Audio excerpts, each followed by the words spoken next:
How to get ahead, how to get ahead, how to get ahead in advertising by Bruce Robinson, the same guy who did with Nell and I. I'm such an American because I pronounced it the wrong way the first time. Oh boy. Oh god, no, no, get out. Oh, wait. Oh, I was wondering where that got to.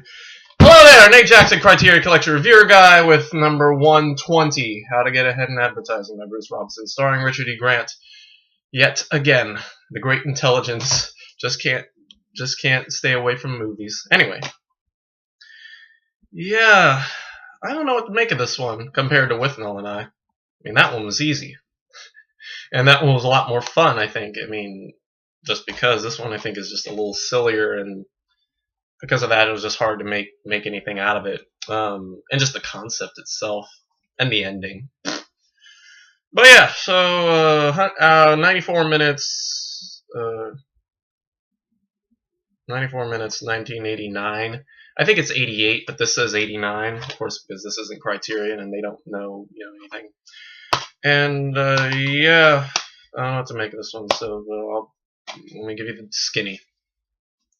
So Richard E. Grant plays Dennis Bagley. He's an advertising executive who's stressed out beyond belief, trying to figure out this campaign for this pimple cream that clears pimples and boils and all that. And it gets him so stressed out that he ends up getting a boil himself on his shoulder. And it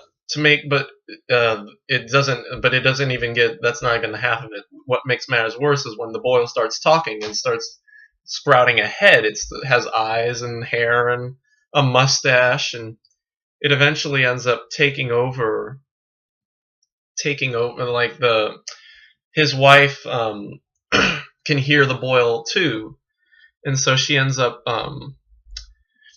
like trying to ignore it and all that, and then she finally calls the doctor when it gets really big and all that, and so he goes to the hospital, and it keeps talking and all that, and when he's in bed, the thing ends up like exploding, and it takes over his body, and he ends up wrapping the boil ends up wrapping his, like, Dennis's real head in bandages so that people think that's the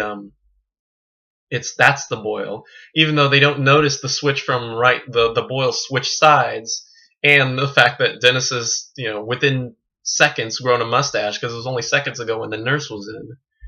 So yeah, that's a little far-fetched that no one would catch that. So yeah, so anyway, so the boil is now, Dennis is now this face, this like flat face of like dry skin who can still barely mutter words and all that. And meanwhile the boil like kind of takes off and becomes like this very sexually charged person, and wants to have sex with Julia as much as he wants. And they go to a party, ends up flirting with all the other girls, and so she ends up finding this tape. Julia one night ends up trying to realizing that something's wrong, and so she talks to the boil, and Dennis tells Julia that the boil has this tape that's in his briefcase, and it's this tape that he made earlier when he realized that the boil was trying to take over, of like this, where he's wearing this this cardboard box around his head to try and like cut himself away from the boil, so that the boil won't hear Dennis talking, even though he does.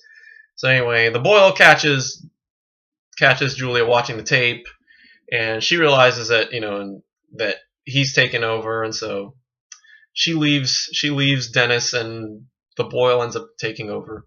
Yeah, that's all I caught from the ending. The ending is so abrupt. It ends with this really stupid speech where he ends up riding a horse out to this field and like holding his hands up among the sunrise, and it's pointless. I don't get it.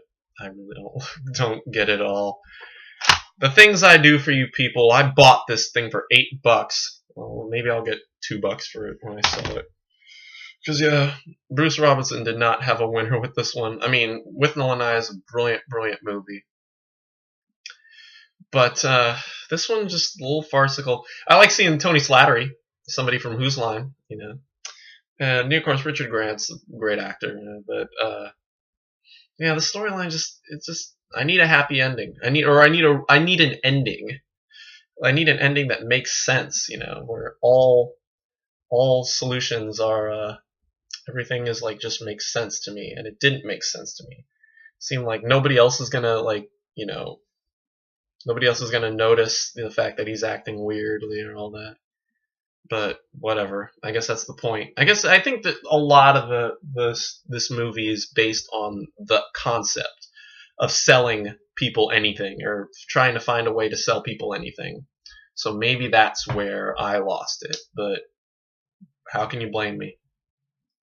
When you got a story about a boil that grows out of somebody's neck and takes over someone, then you kind of focus on that. And that it was a little grotesque too. I mean, just that kind of turned me off from this movie too. So, is it with Nolan I? No. But is it supposed to be with Nolan I? No. But yeah, that's all I'll say about this one. C plus, C plus. It's just I don't know. Didn't like it that much. Wasn't that crazy about it. I wouldn't mind seeing it again. I would much rather see this than Autumn Sonata. Of course, I could probably say I'd rather see this than anything Bergman did. Though I'd much rather see this than Salo, but of course, that goes without saying. Anyway, C plus, no supplements trailer. I don't think there are any supplements. Like I said, I don't think there are any supplements on the Criterion edition, so we're done. How to get advertising, C minus, not great. Don't worry about missing this one. But check out With Nolan I if you want Bruce Robinson. Alright, and that's it for me. Tomorrow, Billy Liar. Wait. Billy Liar. Tomorrow's Billy Liar. And then next week, Carl Theodore Dreyer. We'll find a way to knock it all out, but that'll probably be the last 4 movies we'll do till Christmas. And after Christmas, we'll get back. Won't have too long of a break, personally, because I don't need it. But yeah, we'll get back to it as soon as. And yeah, that's about the size of it. So thanks for watching. Don't grow boils, and don't get stressed out long enough so that you'll get boils. And get more Who's Line, and don't get more Who's Line people in your movie, and don't let